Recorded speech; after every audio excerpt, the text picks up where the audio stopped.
सुप्रभात दोस्तों। मुझे यहाँ आकर बहुत खुशी हुई। आप सब टेक लोगों से बात करने का मौका मिला।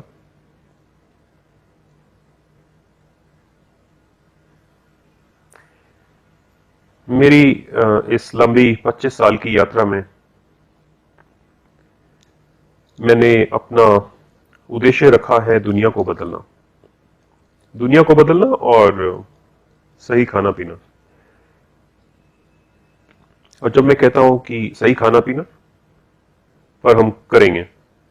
मैं इस पर पिछले 25 सालों से काम कर रहा हूं। विज्ञान के नाम पर, विकास के नाम पर, इकोनॉमिक्स के नाम पर दुनिया ने गलत रास्ता अपना लिया है जीवन के सार को संजोने में। इसलिए जीवन खतरे में है।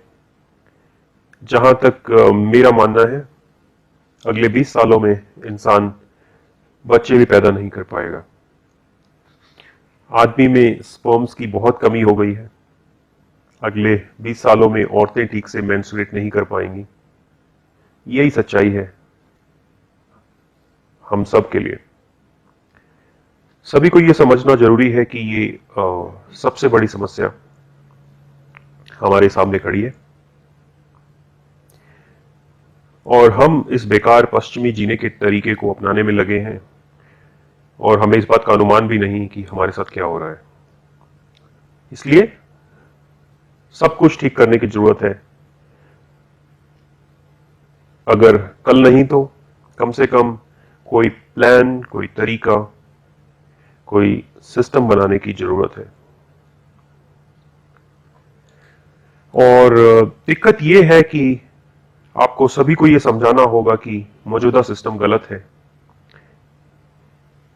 इसीलिए शुरू के कुछ मिनट आपको ऐसा लगेगा कि मैं बहुत ज्यादा गलत बोल रहा हूं। कृपया मुझे गलत मत समझना, क्योंकि सब कुछ गलत हो गया है और हम ये सोचते हैं कि सब ठीक है, हम ठीक है। इसलिए इस तरह की भाषा का इस्तेमाल करना जरूरी है। मेरा उद्देश्य किसी को क्षति पहुंचाना नहीं है और न ही मेरे बोलने का ऐसा अभिप्राय है। इसीलिए मैं चाहता हूं कि आप ये समझें कि ये जरूरी है, क्योंकि सिस्टम कुछ इसी तरह से काम करता है। आइए मैं अपनी कहानी बताता हूं। मैं एक 25-26 साल का जवान लड़का था। मैंने अपनी PhD university of science Bangalore से पूरी की। मैंने स्टेरॉइड्स और माइक्रोब्स पर अध्ययन किया। स्टेरॉइड्स किसी भी जीवित प्राणी में एक सुपरवाइजर की तरह काम करते हैं। स्टेरॉइड्स कंट्रोल करते हैं, सुपरवाइज करते हैं, नियमित करते हैं, हेर फेर करते हैं, सब कुछ करते हैं। वो काफी कम मात्रा में होते हैं। सुपरवाइजर्स कम, वर्कर्स ज्यादा। ऐसे ही होता है ना। और स्टेरॉइड्स हेरफेर करते हैं, नियमित करते हैं, दाव लगाते हैं, शॉर्टकट करते हैं, जंप करते हैं। ऐसा सब कुछ करते हैं एक बायोलॉजिकल सिस्टम में। तो मैंने पीएचडी में स्टेरॉइड्स पर अध्ययन किया और फिर माइक्रोब्स की दुनिया तो एक अलग दुनिया है, क्योंकि वो प्राकृतिक रूप में साफ सफाई करते हैं। माइक्रोब्स रिसाइकिल नहीं होते। सो लेट्स है कि मैं मर जाता हूं, मेरे को जमीन पर रखा जाएगा, धीरे धीरे मेरा शरीर पतित हो जाएगा कार्बन डाइऑक्साइड और धरती के तत्वों में, हवा के तत्वों में।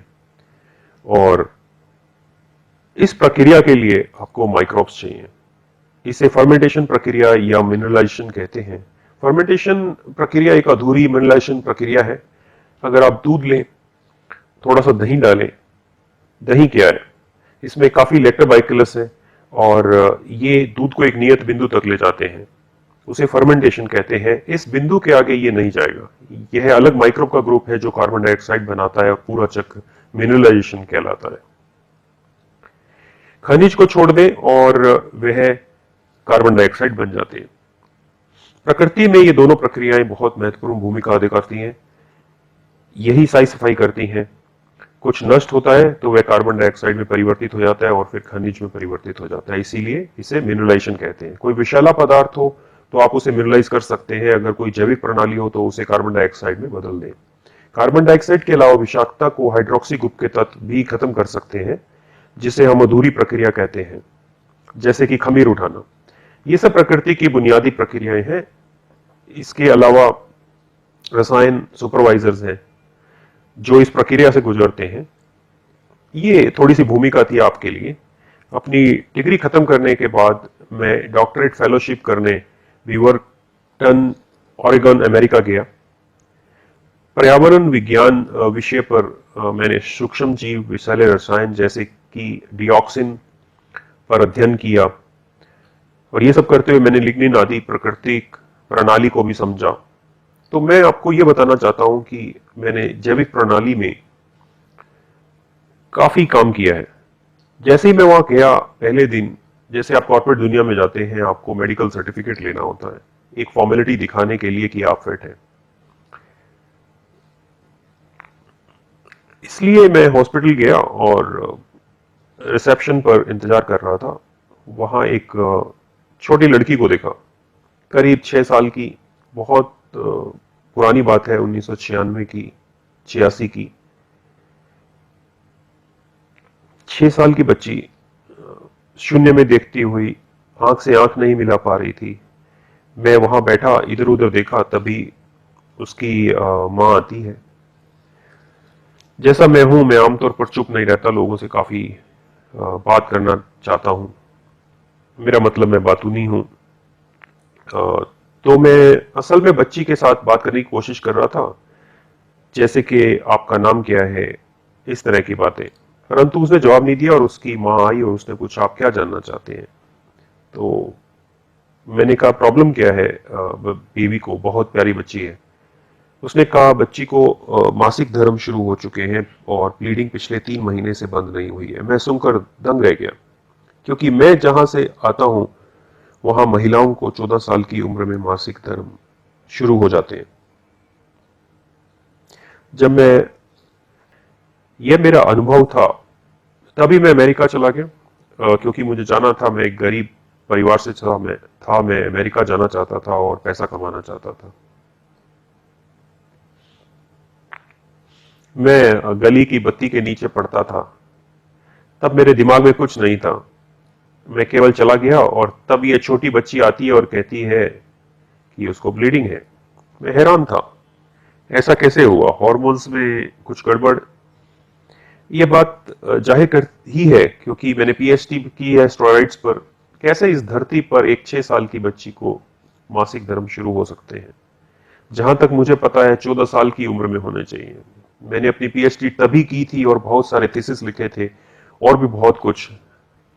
तब मैं डॉक्टर के कमरे में गया और पूछा, ये सब है क्या? डॉक्टर ने ठेठ अमेरिकन की तरह कंधे सरकाते हुए बोला, और मैं समझ गया कि उसके कहने का मतलब क्या था, कि जाओ और अपने काम से मतलब रखो। पर वो मेरे लिए मुमकिन नहीं था। मैं अगले 3-4 दिन सो नहीं पाया। मैंने काफी छानबीन की इस बारे में, और 2 दिन के अंदर मैंने पाया कि सारा अमेरिका दूध पी रहा था, और वो दूध प्राकृतिक नहीं था। और वो लोग पहले ही बायोटेक्नोलॉजी आईवीएफ इस्तेमाल कर रहे थे, और हम सबको आईवीएफ के बारे में पता है। आजकल बहुत सारी औरतें आईवीएफ इलाज की तरफ जा रही हैं। 1980 में ये सिर्फ गायों के साथ होता था, पर आज हर एक महिला आईवीएफ से गुजर रही है। लगभग 38% लोग आईवीएफ करवा रहे हैं, क्योंकि वो ठीक तरह से सेक्स भी नहीं कर पाते और बच्चे नहीं पैदा कर पाते। और यही मेरा कहने का मतलब था, जब मैंने पहली लाइन में बोला था, जब आज मैं आया था और मैंने बात शुरू की थी। आईवीएफ होता है इन विट्रो फर्टिलाइजेशन। प्राकृतिक फर्टिलाइजेशन नहीं हो सकता तो लोग क्या करते हैं, कई तरह के हार्मोन्स के इंजेक्शन लगाते हैं। उनमें से कुछ होते हैं स्टेरॉइड्स, एस्ट्रोजन और इसी तरह की चीजें। शुरू में उनके पास होते हैं ग्रोथ हार्मोन्स, ऑक्सीटोसिन। तो ये लोग मेटाबॉलिज्म बदल देते हैं। जैसे कि पहले गाय को 1-1.5 लीटर दूध देती थी, वो प्रेग्नेंट होने के बाद 15 या 20 लीटर दूध देती है। जब वह 20 लीटर दूध देती है, तो जो हार्मोन्स गाय को दिए गए थे उसके अवशेष दूध में भी आते हैं। तो ये लोग आर्थिक मॉडल बनाने के लिए ज्यादा दूध पैदा करते हैं, और अपने ही बच्चों को वह दूध पिछले 10 सालों से दे रहे हैं, और जिससे लड़कियों का हार्मोन संतुलन बिगड़ गया है। ये बदलाव पहले लड़कियों में दिख रहा था, अब धीरे धीरे ये लड़कों में भी दिख रहा है। और यही कारण है कि आज पुरुषों में शुक्राणुओं की गिनती नहीं है, और सारे तकनीकी लोग, खासकर सॉफ्टवेयर इंजीनियर के पास सिर्फ 20 मिलियन से कम है, जो कि 250 मिलियन होने चाहिए। ये सब कहानियां अमेरिका में बहुत साल पहले हो चुकी हैं, हम उन्हीं को यहाँ 20 साल बाद दोहरा रहे हैं। तो वहां जो 1986 में हुआ, वो मैंने पाया कि वह दूध की वजह से अमेरिका में औरतों के काम के दबाव की वजह से बच्चों को नर्सरीज में छोड़ना शुरू कर दिया। और तब वहां दूध की बोतलें, उनके पास निपल्स, सब प्लास्टिक के, और इस तरह की प्लास्टिक और पॉलीमर की चीजें जिंदगी में आ गई, और उन्होंने बच्चों को 3-4 हफ्तों की उम्र में यह अतिरिक्त दूध देना शुरू कर दिया। माँ के दूध की जगह सारा सिस्टम वहीं से खराब होता गया। और लड़कियों के मासिक धर्म की उम्र जो पहले 14 होती थी, वो 14 से 12 हुई, और फिर 12 से 10 हो गई। 15 साल के अंतराल में ही कई लड़कियों को अमेरिका में 9 साल की उम्र में ही मासिक धर्म शुरू हो गए। और जब मैं वहां गया तब एक 6 साल की लड़की का केस, एक एक दुर्लभ केस था। जब अमेरिका में मासिक धर्म की आयु 6.5 से 7 तक हो गई है, भारत में यह है करीब 9.5 है, क्योंकि हम उनके जैसा मॉडल फॉलो करते हैं। हमने सारी गाय इंपोर्ट की हैं और आईवीएफ तकनीक इस्तेमाल करते हैं, और वही दूध हमने पीना शुरू कर दी है, वही कहानियां दोहराई जा रही हैं। और ये सारी वैज्ञानिक किताबें दूध को कंप्लीट फूड बताते हैं। ये सब किसने लिखा? वही वैज्ञानिक जो दूध प्रमोट करते हैं, ये कह के कि बच्चों को क्यों ये सब पीना चाहिए। क्यों? क्योंकि इसके अंदर कैल्शियम है। जब मैंने दूध पीना बंद किया तो सबका एक ही सवाल था, कैल्शियम का क्या होगा? यही सवाल सबको परेशान करता है, जैसे कि कैल्शियम सिर्फ दूध में ही होता हो और कहीं भी नहीं। असल में तिल के बीजों में 10 गुना ज्यादा कैल्शियम होता है, और हम सब कई टन दूध इस्तेमाल कर रहे हैं, और सिर्फ दूध ही नहीं, पनीर भी, और कंसंट्रेटेड दूध है। और इतना सब के बाद भी लोगों को कैल्शियम की प्रॉब्लम है।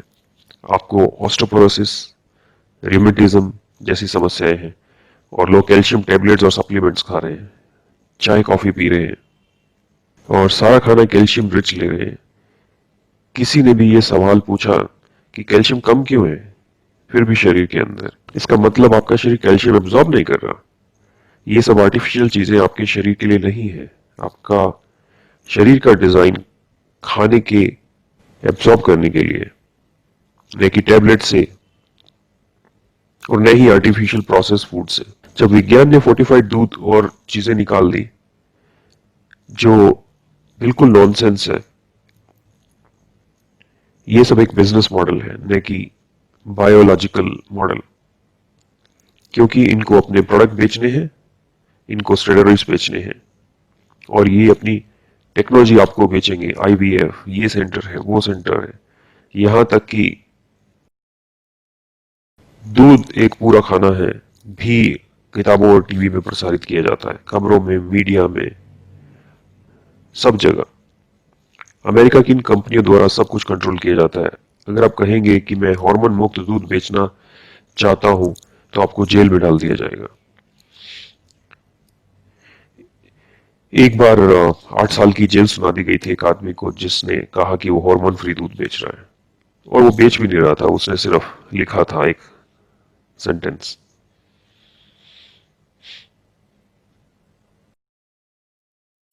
कहने का मतलब है कि सारी दुनिया दूध पी रही है। दूध है क्या? आइए इसे समझ लेते हैं। सही मायने में ये एक तरल पदार्थ है जिसे स्तनधारी सीधा ही अपने बच्चों को देते हैं। इसका मतलब ये हुआ कि ये सबसे अस्थायी पदार्थ है जो मां के स्तन से सीधा बच्चों के मुंह में जाना चाहिए। बस यही है, इसके अलावा सब कुछ गलत है। तो इसका मतलब है हम इंसानों को जब एक भी बूंद दूध की नहीं पीनी चाहिए थी, गाय का दूध क्यों नहीं पीना चाहिए? वो उसके बछड़े के लिए अच्छा है।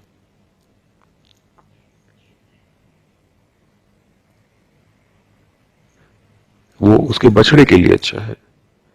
ये गाय के थन से निकलता है उसके बछड़े के लिए, आपके बच्चों के लिए नहीं, आपकी कॉफी के लिए नहीं, आपकी पनीर के लिए नहीं, आइसक्रीम के लिए नहीं।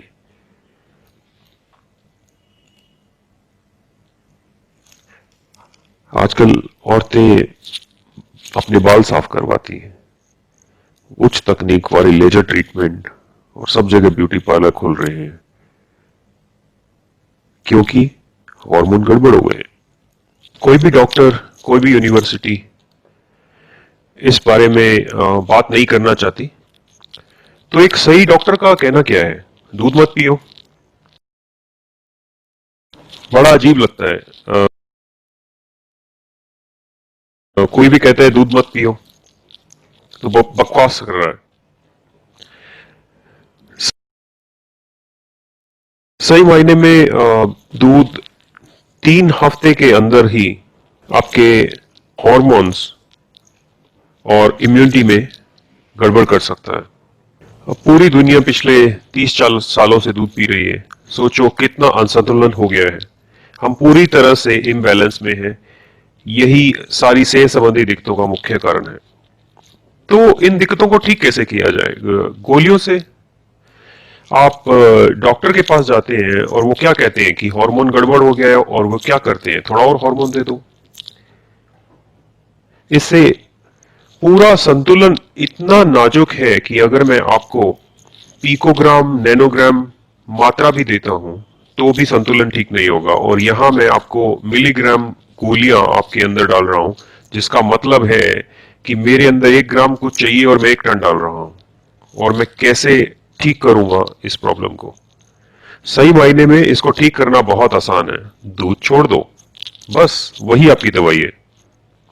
और सारी दुनिया के डॉक्टर क्या कर रहे हैं? क्या किसी डॉक्टर ने कभी दूध पीने से मना किया है? तो अगर आप दूध नहीं पिएंगे तो कैल्शियम की दिक्कत हो जाएगी। तो दूध पियो और कैल्शियम की गोली खा लो।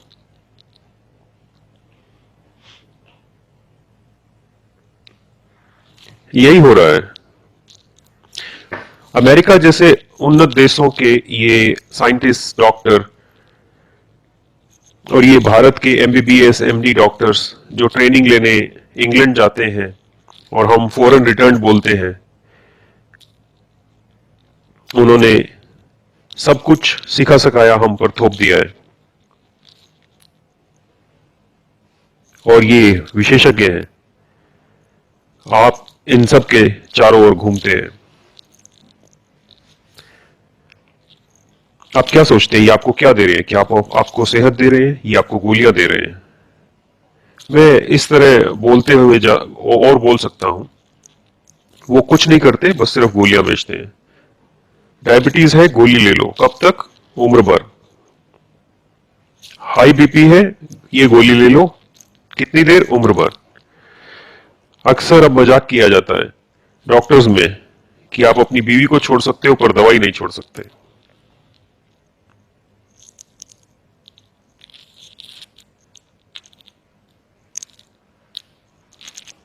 गठिया उम्र भर, थायराइड उम्र भर, माइग्रेन उम्र भर। हर साल इन्फेक्शन से बचने के लिए फ्लू के इंजेक्शन दिए जाते हैं। अमेरिका में तो फ्लू का एक सीजन आता है, फ्लू के लिए नहीं, वो गोलियों के लिए, इंजेक्शन के लिए आता है।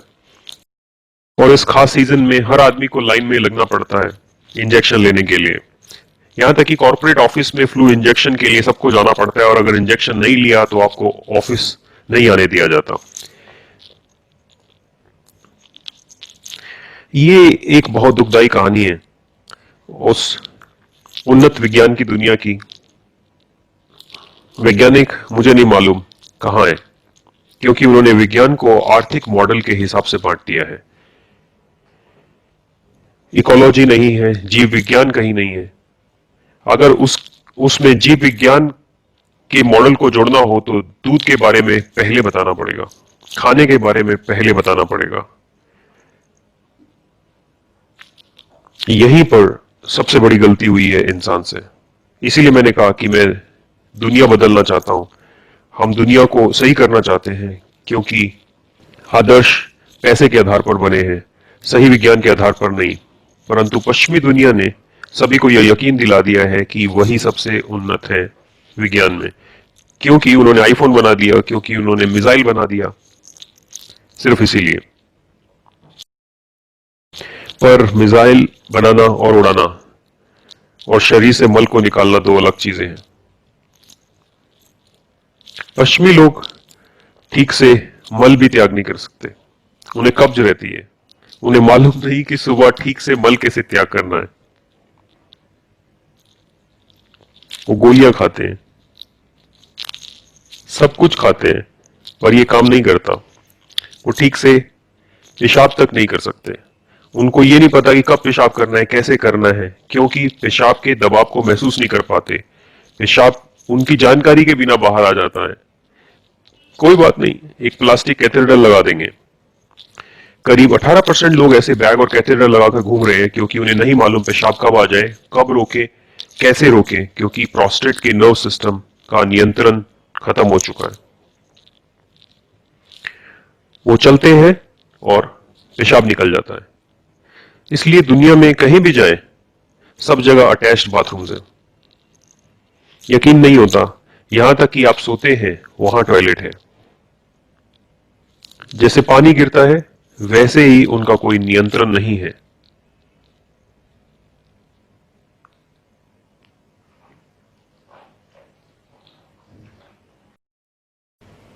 क्योंकि जिस तरह का हम खाना खा रहे हैं वो नर्व्स को कमजोर कर रहा है।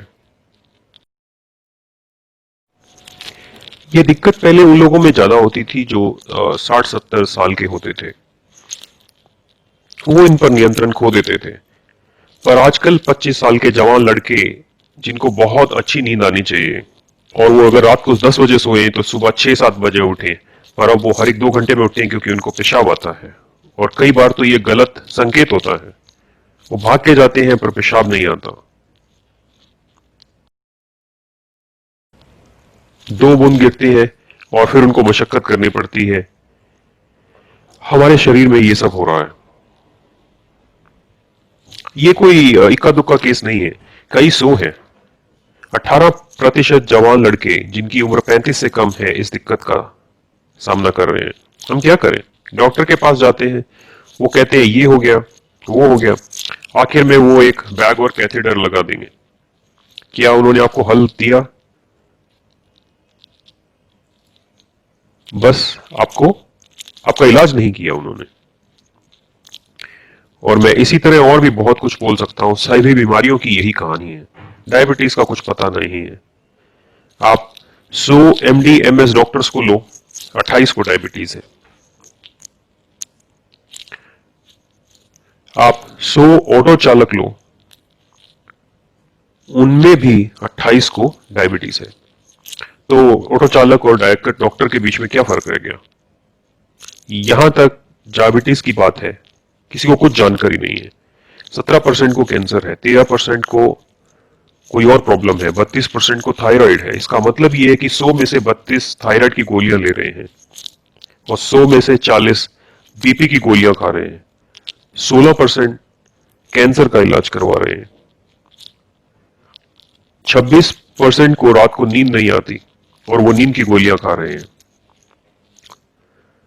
70% लोगों का ठीक से पेट नहीं साफ होता और वो गोलियां ले रहे हैं। 100 में से 14 का 50% से ज्यादा हार्ट ब्लॉक है।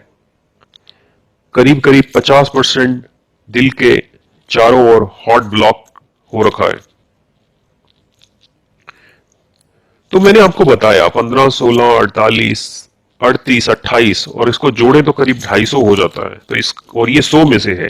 इसका मतलब क्या है कि हर एक इंसान को एक से ज्यादा बीमारियां हैं।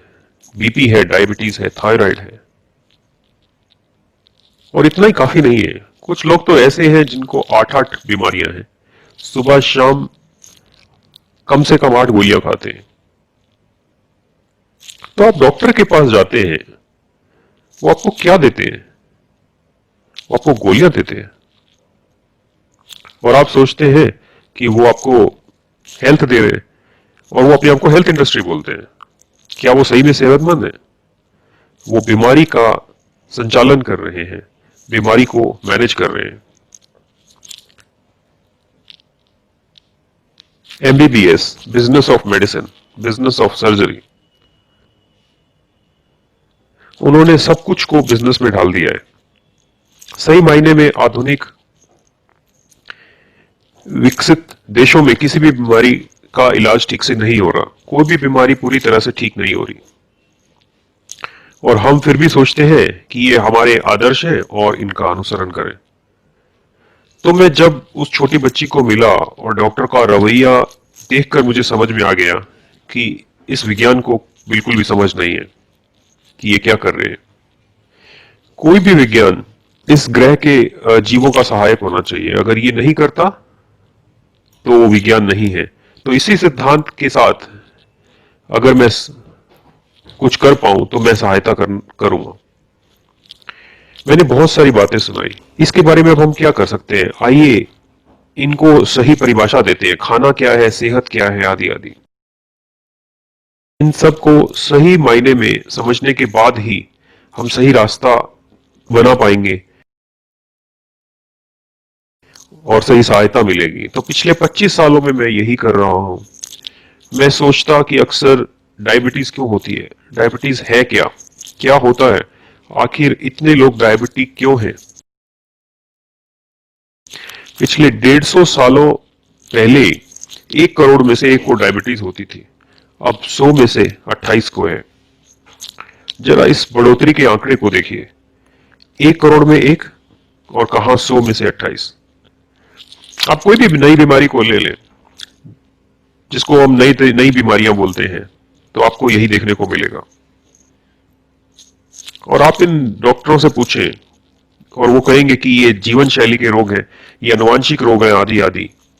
और अगर कुछ नहीं इनको समझ में आएगा तो वो बोलेंगे कि ये रोग के ऐसे लक्षण हैं जिन्हें वो नहीं जानते, और वो रोग लक्षण या सिंड्रोम बोलते हैं तो इसका मतलब उनको नहीं पता कि वो किस बारे में बात कर रहे हैं। ऐसा हो क्यों रहा है? क्योंकि उन्होंने एक आर्थिक मॉडल बनाया है, कोई सही प्रकार से वैज्ञानिक या जैविक या इकोलॉजिकल मॉडल नहीं बनाया है, क्योंकि उन्होंने कुछ भी निर्धारित नहीं किया है। उन्हें नहीं मालूम कि वो क्या बोल रहे हैं। दुख की बात यह है कि हम ये सब यकीन करते हैं कि वो जानते हैं वो क्या कर रहे हैं, और हम कुछ भी बोले तो कोई दिक्कत नहीं, ऑपरेशन टेबल तैयार है, मैं ये निकाल दूंगा, मैं वो निकाल दूंगा, मैं आपको ये नया लगा दूंगा, दिल निकाल कर एक नया दिल लगा दूंगा, लीवर निकाल कर एक नया लीवर लगा दूंगा, किडनी लगा देंगे, घुटनों के इलाज के लिए ऐसे ऐसे प्लान बना दिए हैं, छोटा, मीडियम, बड़ा। घुटने का दर्द है, बदल दो, नया लगा दो, एक के साथ एक मुफ्त।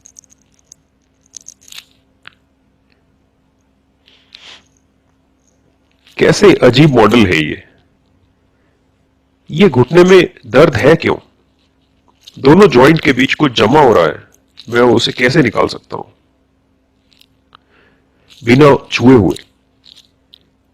ये कैसे कर सकते हैं? ये एक महत्वपूर्ण सवाल है।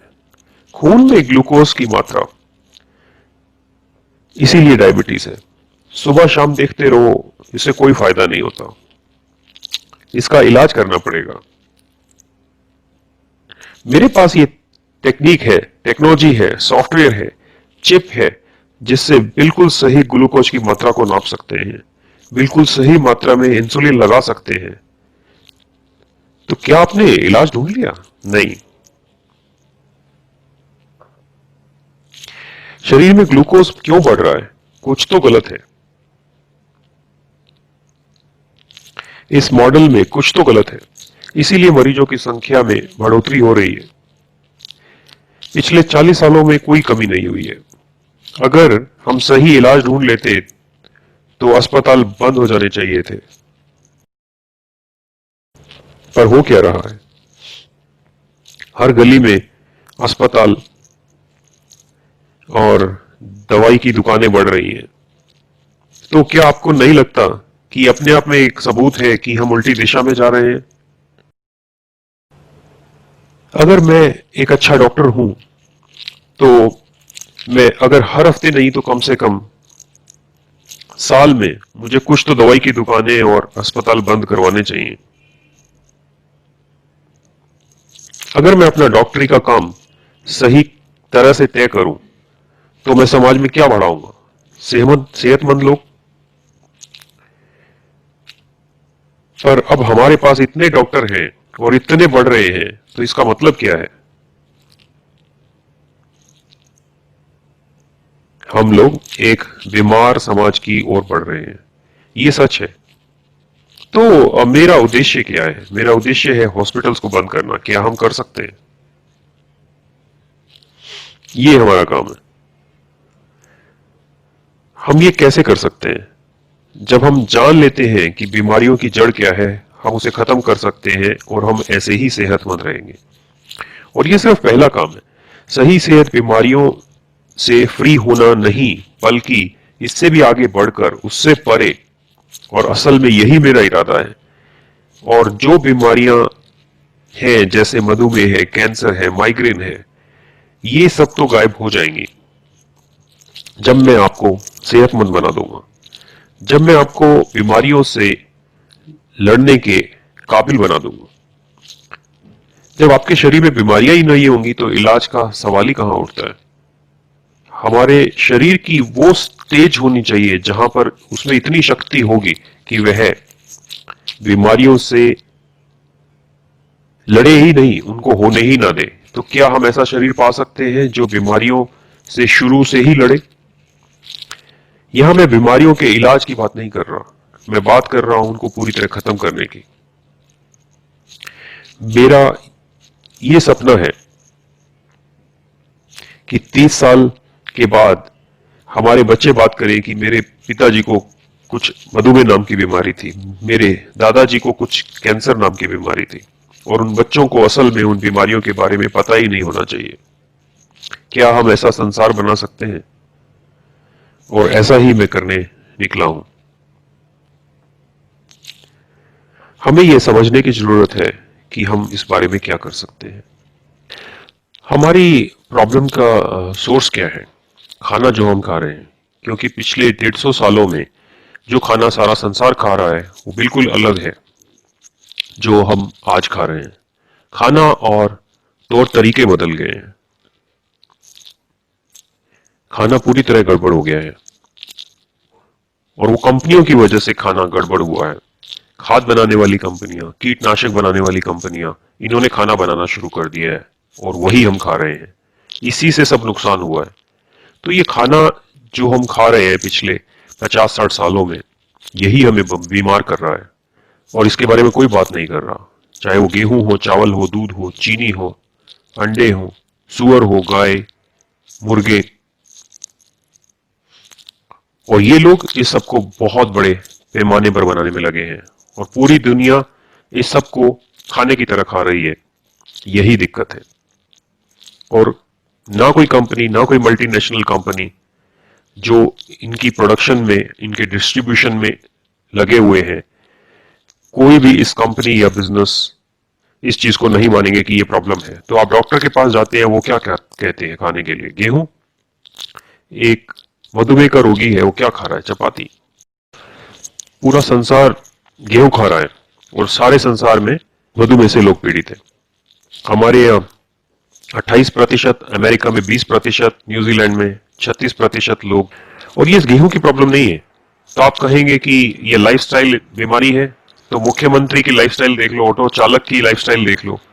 क्योंकि हमारे यहाँ 100 में से 28 ऑटो चालक को मधुमेह है। आप 100 मुख्यमंत्री लेते हैं तो 28 को मधुमेह है। तो सब तरफ पैटर्न और वितरण एक जैसा है। चाहे आप डॉक्टर ले लो, चाहे आप योगा टीचर ले लो, 28 योग टीचर को मधुमेह मिलेगा।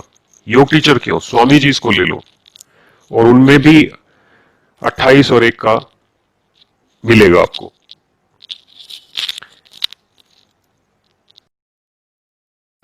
तो कहने का मतलब क्या है? कि हमें कोई अंदाजा नहीं हो रहा कि क्या हो रहा है। चाहे स्वामी जी हैं, योगा टीचर हैं, डॉक्टर हैं, वैज्ञानिक हैं, आप CFTRI चले जाओ, फूड टेक्नोलॉजी रिसर्च इंस्टीट्यूट, वो वैज्ञानिक ले लो और उनमें से 30 को मधुमेह मिलेगा और वो अपने आप को फूड टेक्नोलॉजिस्ट बोलते हैं। वो लोग खाने को प्रोसेस करते हैं और उनको पता नहीं है कि कौन सा खाना वो प्रोसेस कर रहे हैं। और फिर हमारे पास कुछ ऐसे लोग हैं जो कहते हैं कि एल्यूमिनियम में चावल नहीं बनाना चाहिए, स्टील में चावल बनाना चाहिए, प्रेशर कुकर में बनाना चाहिए। जो भी बना रहे हैं, जब भी बना रहे हैं, ज्यादा महत्वपूर्ण ये है कि आप क्या बना रहे हैं। चाहे आप स्टील के बर्तन में बनाएं या मिट्टी में। हालांकि मिट्टी में बनाना खान स्टील में पकाने से बेहतर है। स्टील एल्यूमिनियम से बेहतर है, एल्यूमिनियम नॉन स्टिक से बेहतर है। नॉन स्टिक पैन सारे पॉलीमराइज्ड हैं, सारे पॉलीमर कण आपके शरीर में जाते हैं। 6 महीने के इस्तेमाल के बाद नॉन स्टिक तवा स्टिकी हो जाता है। तो नॉन स्टिक तवे को क्या हुआ, नॉन स्टिक मटेरियल आपके पेट में चला गया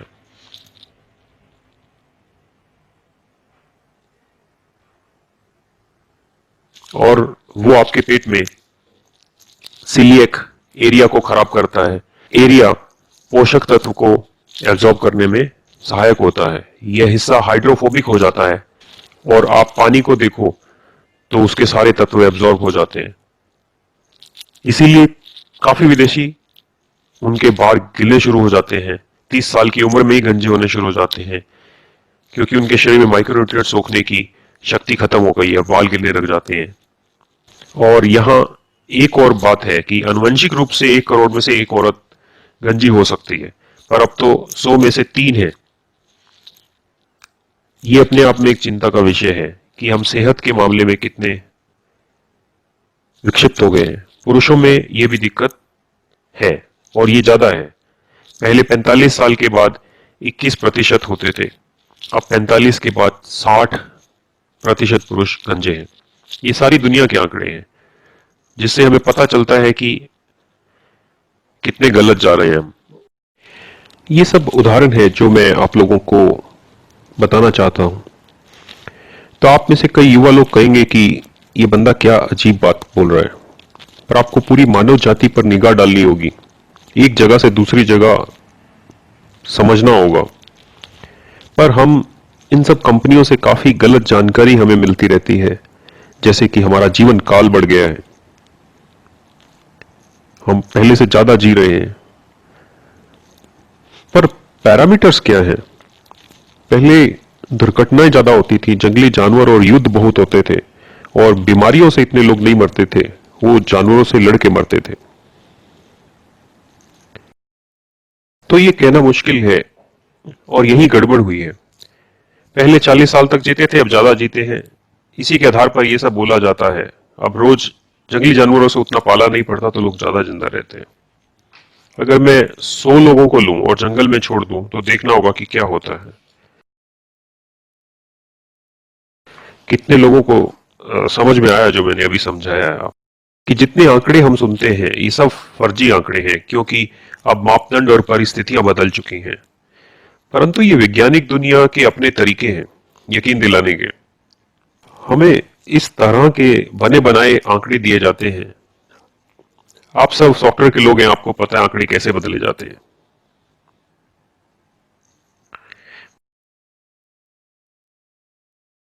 पर सच्चाई ये है कि हम सब रोगी हो गए हैं और इससे बाहर कैसे निकले। खाना क्या है ये समझना होगा। खाना वो है जो ग्लूकोज को स्थिर गति से धीरे धीरे आपके शरीर में छोड़े। हमें ग्लूकोज चाहिए। ये एक ऐसा रसायन है जो ऑक्सीजन से मिलकर ऊर्जा बनाता है, जो एटीपी में जमा होती है। वो एक बैटरी की तरह का मॉलिक्यूल है, एडिनोसाइन ट्राइफॉस्फेट।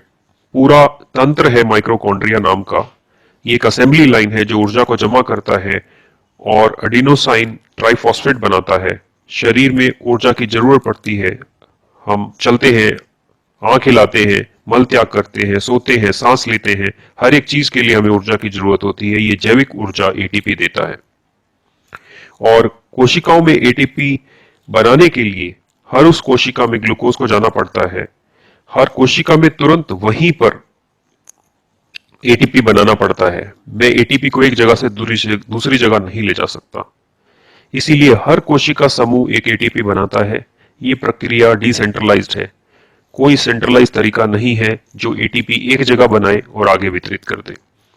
रक्त में ग्लूकोज बनाता है और वहां से सारी कोशिकाओं को पहुंचाता है। फिर ऑक्सीजन शरीर में आती है। हीमोग्लोबिन ऑक्सीजन को फेफड़ों से लेकर हर एक कोशिका तक ले जाता है, जो ग्लूकोज को जलाता है और तब एटीपी बनता है। और ये पूरा समीकरण है। जितने एटीपी की जरूरत है उतना बनता है। अगर आप काम करते हैं, थोड़ा और ग्लूकोज जाता है, प्रक्रिया होती है आदि आदि। और अगर ज्यादा ग्लूकोज होता है और थोड़ी देर इंतजार करता है और कोई प्रतिक्रिया नहीं होती तो वो रक्त में वापस आ जाता है। इसीलिए अगर आप ज्यादा काम नहीं करते तो रक्त में ग्लूकोज की मात्रा बढ़ जाती है।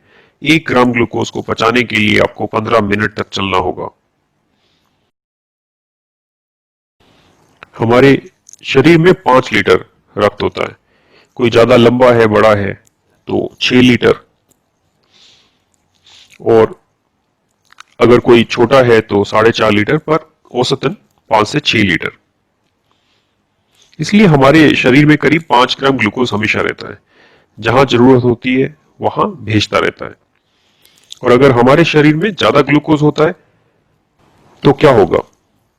और आजकल के खान पान से वो काफी ज्यादा जा रहा है, क्योंकि पिछले 40 सालों में जो हम खाना खा रहे हैं उस खाने का ग्लूकोज पर नियंत्रण नहीं है। इसीलिए अगर हम 100 ग्राम चावल खाते हैं, वो पाचन के 108 स्टेप हाइड्रोलैक्टिक स्टेप से नहीं गुजरता।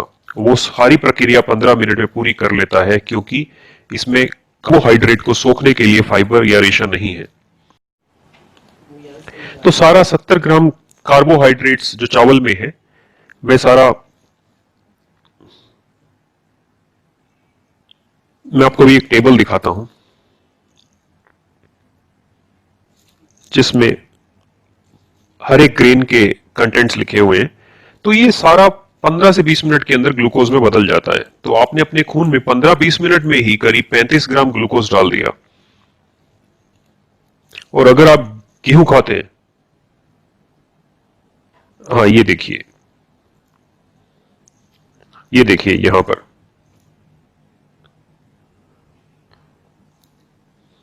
पेडी चावल में 79 ग्राम कार्बोहाइड्रेट्स है।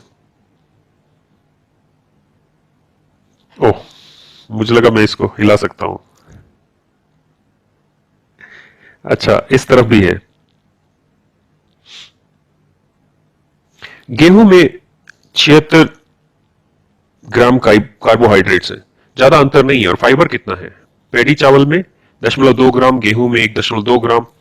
और अनाज की संरचना ऐसी है कि सिर्फ 0.2 ग्राम फाइबर अनाज के ऊपर है। और एक बार अगर आप उसको पाउंड कर दें तो फिर उसका वो फाइबर भी गया। और आजकल तो हम पाउंड चावल खा भी नहीं रहे, हम पॉलिश चावल खा रहे हैं। तो मशीन से पॉलिश किया जाता है और फाइबर बिल्कुल जीरो हो जाता है। और अगर हम गेहूं की बात करें तो ये जो 1.2 ग्राम फाइबर होता है उसको ओलोक्सन से ट्रीट किया जाता है। ओलोक्सन क्या है? एक ब्लीचिंग पाउडर की तरह का केमिकल है, और जो उसको ऑक्सीडाइज कर देता है, जो भी फाइबर होता है उसको महीन पीसने के लिए, और वही आटा बनता है। इसमें जीरो फाइबर है। तो 75-76 ग्राम में से जो भी है वो कार्बोहाइड्रेट क्या है? वो एक मोनोमर की सीरीज है। जो ग्लूकोज है, सुक्रोज बनता है, और ऐसे पॉली कार्बोहाइड्रेट बनते हैं। और जब हम इसको पचाते हैं तो क्या होता है? ये मोनोमर्स बन जाते हैं। और अंत में क्या होता है? एंड प्रोडक्ट डाइजेशन का जो है वो ग्लूकोज है। कहने का मतलब है सुक्रोज हमारे शरीर में ग्लूकोज और फ्रुक्टोज बनाते हैं। और जब आप 100 ग्राम चावल या गेहूं खाते हैं तो लगभग 30 ग्राम ग्लूकोज आपके खून में थोड़े ही समय में, यानी 15 से 20 मिनट में डाल रहे हैं।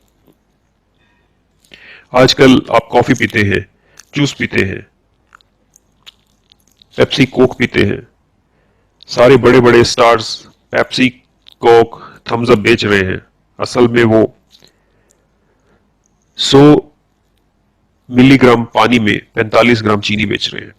45 ग्राम चीनी का मतलब है एक ही शॉट में 22.5 ग्राम ग्लूकोज आपके शरीर में चला गया।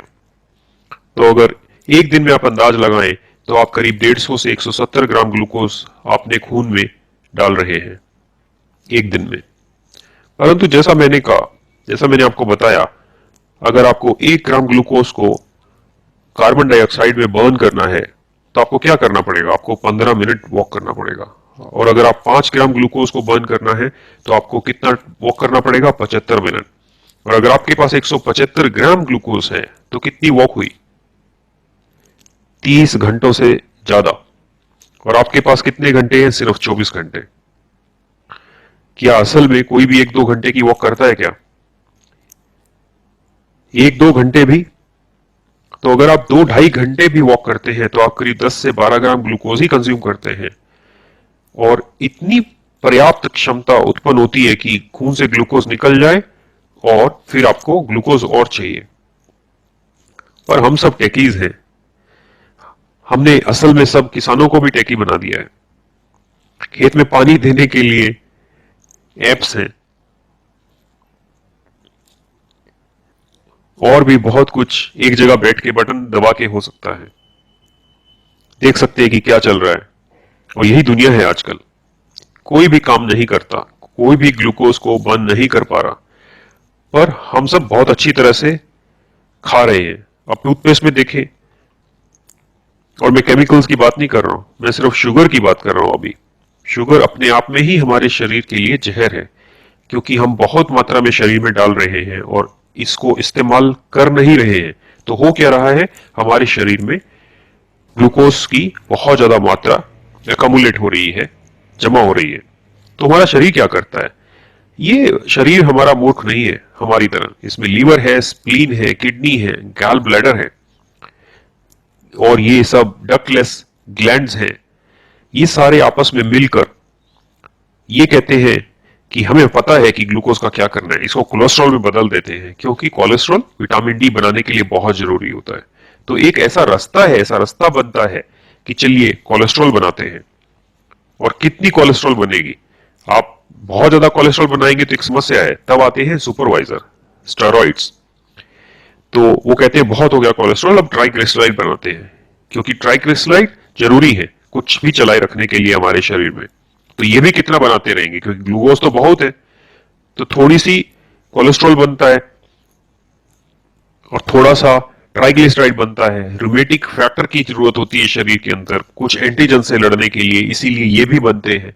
तो हमारा शरीर एक आपातकालीन स्थिति में आ जाता है, ताकि जो भी इतनी ग्लूकोज की मात्रा हमने डाली है शरीर में, उसको निपटने के लिए इतने सारे प्रोडक्ट बनाता है, जो कुछ हद तक हमारे शरीर के लिए जरूरी है, पर वो रुकते नहीं। और हम रुकते नहीं, हम लगातार डाल रहे हैं। अगर आप यहां चीनी रखें तो वो 2-3 घंटे में पानी सोखने लग जाती है। सही है ना? चीनी पानी सोखने लगती है ताकि नमी से वो तरल हो सके। वही चीज खून में होती है, क्योंकि ज्यादा मात्रा में शुगर होने से वो सेल्स में से पानी सोखने लगती है और हमारे सेल्स सूखने लगते हैं, क्योंकि हमारा शरीर 75% पानी है और हर एक सेल में 75% पानी चाहिए। और अगर पानी कम होता है तो हम पानी पीते हैं। सही बात है ना?